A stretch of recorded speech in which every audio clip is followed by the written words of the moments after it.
Welcome to a new episode of Sustainability Forward, our podcast. With me, as always, is my co-host Carmine, and I'm Wrishi. Today, we have another guest on this podcast, Paul Perera, who has a wide range of experiences in the energy industry, and we have some interesting discussion points to have with Paul in the next few minutes. Carmine, would you please introduce Paul to our audience? Thank you, Rishi. Yes, I'm very pleased to have a friend joining the show today. I know Paul since a few years now.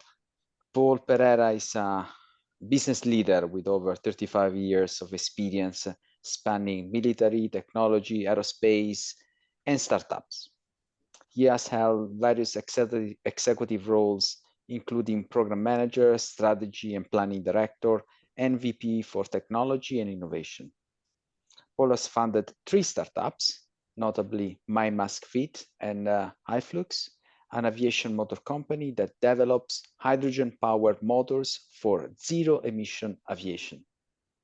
Recently, he played a pivotal role in iFlux, winning the Net Zero Impact 2023 award after the TechX Accelerator. Currently, he contributes to Bakery Hughes Wege Technologies, focusing on safe aviation, batteries, and hydrogen solutions. Paul was named Innovator of the Year 2024 by the World Economic Forum for his contributions to sustainable aviation. He also serves as a non-executive director of the Ingenuity charity, fostering innovation across various sectors. Paul, I'm very happy you're here with us today, so welcome to the show. It's great to be here, both Carmine and Wrishi. It's been a little while coming, and I've been really enjoying your episodes up to now. Thank you again, Paul, for joining us. So, Paul, I heard that you were in China recently at the World Economic Forum's annual meeting of the new champions in Dalian, China specifically. So first of all, maybe I want to learn a little bit about what that conference is all about. But I also heard that there were discussions focused on leveraging technological innovations for economic growth, and particularly how AI relates to shaping the future of energy and aviation sectors in terms of sustainability. So would you throw some light on these things a little bit, Paul? I mean, yes. I mean, for me, it was an interesting experience. The light was thrown in my direction. I was lucky enough to participate as one of the new innovators in 2024, and I was one of 1,600 people at the end of June of 24 that were selected to go and participate in what is known as the Davos of China.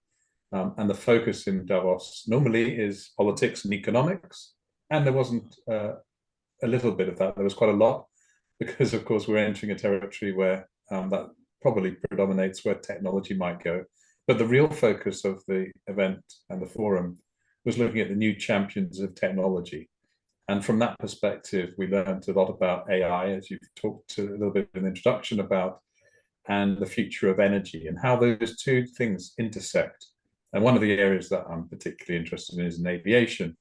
But I could say that in that intersection between the two, economics and politics and technology also kind of are a domain where one can't happen without the other. And of course, we're entering times where China's role with the US and Europe is becoming challenged on things like batteries, which I spend a lot of time thinking about, and why that's so important. Because we see, I think, the future of sustainable energy being less dispatchable power in terms of, moving towards solar and hydrogen potentially in the mix. We need to find ways to generate power where it's consumed and avoid the long transmission lines. So one of the roles that AI can play, and I suppose I learned a lot about the Chinese approach to this, is to predict the demand and make sure the supply of the most green form of energy is in the right place. Now, the national grid in China has really started to green up, and the numbers that they presented whilst over there, from the premier down to the ministers to the envoy for climate change, all said that China was around 30% now green and renewable energy with a mix of Wow. nuclear, which I thought was quite surprising. And then they started to talk about the demand side, which was also quite fragmented from where the production is. And the national grid is really using AI to measure the demand signals through all of the industry, all of the consumers, and trying to manage that demand through a much cleverer smart grid. And I think there's something similar here that's required in aviation, which we'll come on to. But the potential to drive sustainability across different sectors with different demands at different peak times during the day is interesting. One thing that I also learned was, we can see that China's approach to this is probably a little bit more regimented than we've seen in the West. They have two very clear shift patterns for their taxi drivers, their bus drivers, and they can determine exactly when everyone's going to switch off one power source and switch on another, because people tend to travel by those means in the majority of cases. As not everybody has a car, not everybody has the ability to travel in any other way than public transport or taxis. And so it's becoming quite evident that if everyone switches on their televisions and their heaters and their consumer goods all at the same time, we're going to get these power spikes. And dispatchable power and storage become really important.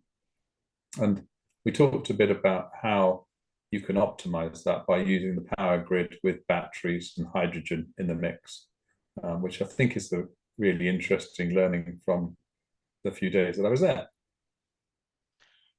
Maybe a slightly tangential follow-up, Paul. So the power grid in China, in general, is it considered more modern than what exists in the Western countries for them to be using AI or integrating AI so easily with it? Do you have a view on that? I think what's real is that the growth in the grid architecture has really been substantiated over the last 10, 15 years. And it's quite interesting as a result. They've managed to build in the ability to put both bidirectional transfer into the grid, so they can, if you've got excess renewables, you can charge the grid up. They have that ability where potentially they also have a lot more energy storage dispatched across the country. Nice. And they can use those storage as buffers. So I think there is actually quite an interesting architecture that they're thinking through. And there were other mayors of cities that appeared. In fact, Manchester in the UK, deputy mayor turned up to learn what the Chinese were doing. And in the actual venue where this is the conference that was held, they managed to isolate quite a large amount of green renewable electricity just for the purpose of making sure that the event was entirely powered by green electricity. So they have a smart grid. They know how to use it, and they also know how to, I think, administer that really cleverly.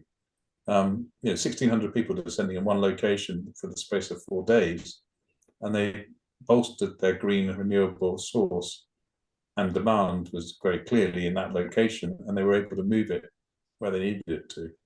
So I think there is an advantage in being quite a young infrastructure in relative terms, and they've been able to lay down some of that predictability in the grid and also optimize across the grid. That's very interesting, Paul. And it's probably another example of China is leading again on technology, on scale. You're also using now this latest AI component. And it is even more relevant in terms of energy transition, because whatever moves on China moves the needle globally today. And we are talking about a country that most likely, when you look at the latest statistics, we're expecting to reach the peak on energy demand, probably coming from hydrocarbon this year. So this is probably a good signal in terms of how this will move forward. I mean, I think about 2030, their idea is that carbon peaking will have occurred, and by 2060, the goal is to have net zero. And I think they've got a 10-year difference between the rest of the world. But I guess the question really is, how do we speed that up?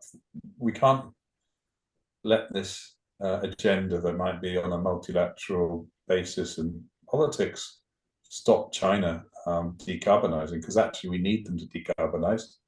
And if they happen to produce new technologies, then the question is, what can we learn from that? We've taken, the advantage of solar, which I think, originated in Germany, to China. China managed to make the price of it come down with their scaling. And then we bring it back to Europe and the US and elsewhere in the world, and we take advantage of that. I mean, I think there is a challenge to, how we can build industries that, together with the Chinese supply chain, are much more resilient in the West. But I think we have to have a contribution of their technology in our future. Yeah. And as you see, as you mentioned, Paul, I think is leading the technology there, not just in solar, but also you mentioned batteries and all these technologies that now are produced at scale. So how do you see this development influencing the global landscape of renewable energy? And what are the implications that might this have for international energy policies and cooperation? Well, I think the world is so interconnected that the whole region of Asia, and I include obviously India and as well as China, with the biggest populations in the world in those two countries, are going to dominate the future, of decarbonization. India per person obviously has a much lower utilization of carbon today, so they actually start with a better place than China even. I think the role of the economic powers that sit in the region of Asia will set the scene for quite a lot of the globe. And sustainability practices that we're seeing and experience whilst in Dalian, I suppose, was a unique lens on what's happening. So Dalian sits on the coast around the north of China, long stretches of, I think it's nearly 300 kilometers of coast, which is all, ready for offshore wind. Currently quite an oil and gas rich petroleum processing location, but the main focus of the conversations was around, how do we decarbonize? How do we move to hydrogen? And that was a key interest to me because, of course, within the UK, we're always sitting around the coastline. We're always thinking about how we can use our wind more effectively. But I think, much of Asia has this ability to reach the coast of where populations are. And I think the question is, how do we get the grid connectivity to the offshore? Some of the thinking that's going on is, do you produce hydrogen at sea and move that ashore, or do you create electrons and move those to the shore? We all know from thermodynamics that moving hydrogen around is more challenging. But I think the actual end result is you need a balance of batteries and hydrogen. And that, when we look at the demand side, I think you'll see both in the mix. And I think that the one thing that I learned from kind of the disciples, if you like, of electric vehicles in China, Wang Gan is the leader who was appointed out of his role when he was working for Audi to come back to China and build the electric revolution that we're now seeing in EVs, is actually advocating now to move the same sort of thinking onto hydrogen. Why? I think you might ask. They see that batteries will take them so far. They know they have to decarbonize the whole supply chain of the battery production. There are a lot of conversations around sustainability of batteries, embedded carbon. Most notably, the chairman of CATL, one of the world's biggest battery manufacturers, said, we have to worry about sustainability and safety in batteries. And that's when they start to scale, they're beginning to see both of those as challenging, and they're trying to tackle those right now.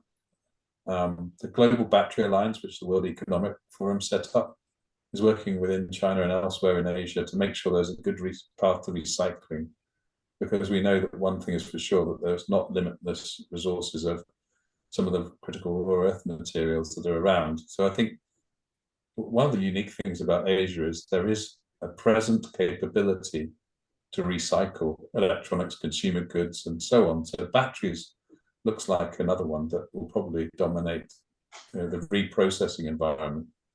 And we need to start that process off sooner rather than later, because I think the volumes are growing quite rapidly.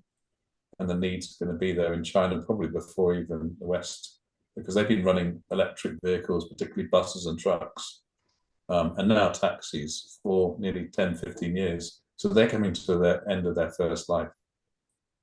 Yes. An interesting observation that I had was talking to Inga Peterson from the Global Battery Alliance. They actually know by modeling that if we do not have the recycling of those first generation batteries back into the supply chain, there won't be enough raw materials from mines to achieve the growth that's required. So I had it in mind when I went out there that, why don't you put the first batteries to a second life use and a third life use before going and recycling them? And actually she said, no, we won't have enough raw materials to make the next batteries if we don't start recycling the first generation ones, which surprised me a little bit. And I talked to her a bit about aviation. You touched on that earlier. In electrifying aviation, we will produce a lot of waste batteries. They won't take us very far, and there'll be plenty of them. And the light has been shone on aviation within China.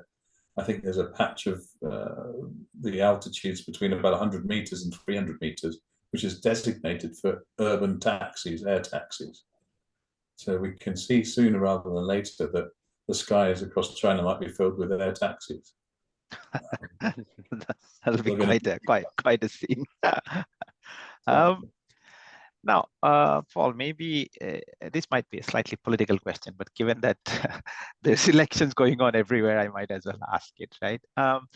So you were there in China, probably with a lot of representatives from Western countries as well. Given this leadership now that China is taking in the energy transition field, were you able to read kind of what the feeling is in the Western countries? Is there a feeling of insecurity? Are we recognizing that that energy transition can only be unlocked with a very meaningful participation from China? How's the feeling on that? I mean, I think it's definitely a topic of conversation. It is the election year, not just any election year. We've got elections in France that just happened. We're just about to hear the results in the UK any moment soon. Germany follows, the US as well. We've got across the globe elections, and India's just had theirs as well. And by the way, Paul, I think this is probably one of the year where never happened in human history. So many people were asked to vote in that single year. Huh? So it's a kind, if you bring together if you believe in India, democracy. if you bring together the India, the European Union, US, and it's interesting because it's also coming in a pivotal year for this climate change challenge that we have in front of us in terms of how we want to go ahead for the next 5 years. I think 2024 is really a pivotal one. So I think you just touched on a little bit there, Carmine. One of the things I learned from a historian of economics and ex-Brit, but now living in the US at Columbia University, Adam Tooze, professor of history and economics theory. He said, look, there's no doubt that we're going to go through a bit of turmoil. But whatever the posturing is with Biden and Trump at the moment, in debates, whatever they might say, they're still going to be reliant on some of China's capability to deliver on their aims. So there'll be a lot of posturing, a lot of thinking about how to put this, defensive mechanism up against the threat of jobs in, Europe and in the UK and in the US. There is a chance, though, that we can't make climate change happen without, what is 18% of today's population delivering on their part of this. So what is important to recognize is that we are reliant on China to deliver climate change ambitions and this energy transition. And it's never been such a connected world, and we still will take a long while to unwind that, and we haven't got that time. So history has told us that we're going to live with relationship with the Asian countries, and we have to embrace that and actually think about it differently. And I think the tone, interestingly, coming from the forum, which probably gets closer to the reality than looking at it through the eyes of the media, was that there was an open mind on both sides of the debate. So China's Minister of and Envoy for Climate Change was in the room quite often, very openly saying, look, even if we have to move our factories to Europe or Africa or America, we'll do that. And if that means that the tariffs are put on us, we'll cope with it. We'll manage to find a way to do this with or without the embargoes, with or without the taxation. And there's a tenacity, there's a vision, and there's a willingness to cooperate. And I don't think there was any, really, apart from journalists trying to stir things up, any reaction in a negative sense in the room. And I think that was quite a good takeaway. So we are quite a global network of supply chains that rely on each other. There's a lot of demand coming out of the US that China supplies, and it keeps the economy going, and vice versa. We get a lot of money from China that supports what we're trying to do. So I think to unwind everything and all the history that's gone before us in such a rapid time would be very difficult to do. Yes. So I think we're living in a multipolar world, but at the same time, there's a lot of interdependencies. There is a lot of independencies, Paul. I agree with you. And the clock is ticking. I mean, we have lesser time to deal with it if we want to be effective, right? So we cannot afford even to rethink about supply chain or rethink about other technology. Technology, probably most efficiency is there. It's just a matter of embracing it, probably. Okay, and the latest thinking that I came back to this week was from Leeds University, who published, one of their amazing papers, and we talk about aviation, but there's a lot of, I would call it, covering up of the climate change that's really happening beneath our feet and in our skies. And I'll talk about the aviation one, but one thing that is for sure is that we do need to connect with people, and Asia's going to constantly grow its aviation footprint. And if we grow at the pace that we think we're going to grow by 2050, there'll be twice as many aircraft in the skies, going from 22,000 today to 44,000 by 2050. And I think that could even be a bigger number.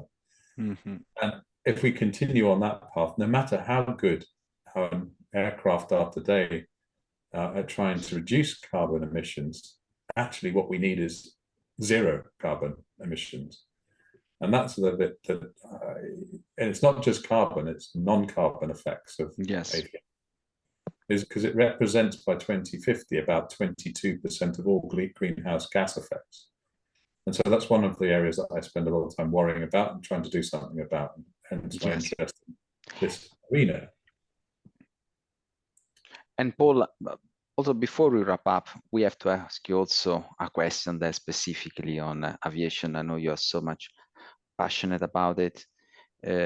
Also exploring new application on hydrogen. You touched also before, saying this was one of the topic that you discussed in the Champions of Dalian around some new application of hydrogen, then specifically on aviation. So can you quickly outline what are the main challenges, opportunities that this represent for sustainable aviation solutions? Yeah, I think the main first takeaway is that we know that batteries won't take 150 people to the skies anytime soon. The battery technologies, even of the next 10 years, will probably only double in terms of their power density, which is the measure of how much power for a given weight effectively you got. And weight is really important in aviation, as you know, as you check in your bags and they get weighed. So one of the things that's gone on in the last 4 years and started that journey was really prior to COVID and has only accelerated through it, is the recognition that we need a more sustainable aviation fuel. Now, that could be, to characterize what some people call sustainable aviation fuel, a kerosene that's created from biomass, one option. There are other forms of feedstock that could be used, and hydrogen is one of those. But typically this is taking something that isn't a fossil fuel as a starting point, so not oil from a carbon source, but a non-carbon source in terms of using it, biomass, maybe a jatropha oil or palm oil or something along those lines, and then converting that into, by a process of Fischer-Tropsch, a kerosene. Now, the other way to do it is to do direct hydrogen into an aircraft, and then you have a different approach, and you cut out one of the big steps in the process and one of the most energy intensive pieces of that process. Remembering that gas turbines that fly in most of the aircraft that we travel in today were actually designed with hydrogen in the first place. And Pratt & Whitney flew that back in the 60s, and there was a Project Sunrise, and then the Russians did the same in the 70s, and we had a journey towards hydrogen and just got halted because Cold War fell apart and oil was more plentiful and cheap. But we're going back to the situation where that's not going to be sustainable. So hydrogen becomes part of the mix. I'm not saying it's the only solution, but it has an ability to power an aircraft, and there are a number that have flown in the last couple of years. Airbus has an intention to have a single-aisle aircraft flying by 2035 on liquid hydrogen, and I think that's the route which is most sensible for aviation because it's more volumetrically efficient. There's a lot of inefficiencies in creating hydrogen today, but some of those are going to be taken care of through technology, up to the limitations of thermodynamics. But there are some really interesting thermodynamic effects that hydrogen sometimes gets overlooked for bringing.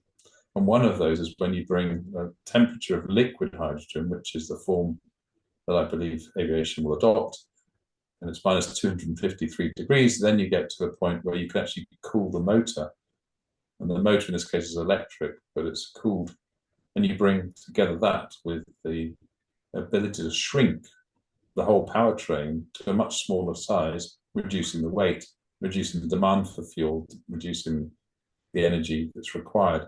So it's all about demand management. So with a superconducting motor, which is what we're looking to work on, you basically bring a very highly powered, dense, up to a single-aisle aircraft into the skies within the next 10 years. And you leverage that liquid cold hydrogen to actually improve the efficiency of the overall system. What are the challenges? Regulatory challenges are there. We all have to look to the sky as being one of the safest places to travel. We call it 10 to the minus 9 safety levels. That means 1 in a billion aircraft would ever fall out of the sky. Hopefully never on one of those, but we have to maintain that level of safety. And to do that, we use a lot of inspection technologies, which is where I spend a lot of my time trying to think how we solve this problem in the future. How do we make sure that aircraft remain safe when we transition to new fuels, use more batteries, and so on. So I think the solutions are there, it just needs to be integrated. The second challenge is really the infrastructure. How do you get liquid hydrogen to an airport? In fact, the answer is actually, it's easier to do that than it is to do trucks and buses, and planes typically land and take off from very well designated locations, and that something like 50 locations around the world have already been targeted by Airbus and others as destinations where hydrogen is going to be adopted. Maybe to start with on ground-based effects, whether it be tugs and buses and so on, but by the time you get aircraft that can fly, they'll be able to liquefy the hydrogen at the airport as well. So we begin to create a virtuous circle where the hydrogen goes onto the aircraft, produced near the airport. You have very little transmission inefficiencies in that, and you have a very reliable zero emissions way to fly. And that's the goal that I think we should look towards. If we can cut out 2,000 megatons of CO2 by 2050, that's the opportunity that lies ahead of us. Yeah. So it's worth doing, representing nearly 20%, 25% of the world's CO2 and non-CO2 effects. So as an ancient prime minister, an old prime minister was saying a few years ago, with the goal of making the skies blue again. I mean, we clearly need another full episode on hydrogen with you, Paul. But Paul, this has been an incredible discussion, particularly because we got a bit of a peek into what is going on in terms of energy transition in China and the interesting things they're doing using AI to make their grid more efficient and effective. And also, you know, a bit of a look into how the world is viewing China's leadership in energy transition, whether it is from a technology perspective or from a policy perspective, but also kind of this outsized potential that it can deliver for the global energy transition. So, Paul, thank you very much for joining our podcast today. It has been great. Wrishi and Carmine, just thank you again for giving the opportunity and sharing a bit of hope for our children and hope for the future of this transition. I think we have a long way to go, but you know, I can see the ingredients amongst us all to make this happen. So thank you for what you're doing. Thank you, Paul, for bringing your passion also to this episode. We can hear you, and you give us also your thoughts, the idea, but again, your passion in this subject. We felt it. Thank you, Paul. Lovely to join you. Thank you very much. Absolutely. So for our audience in now more than 25 countries, you can find us under the banner Sustainability Forward on LinkedIn, which is where you get most of the episode updates, but we are on all major podcast platforms, including Spotify, YouTube, Apple Podcasts, and a few more. Thank you for joining us today. Here's me, Wrishi, signing off with my co-host, Carmine. Thank you. Thank you.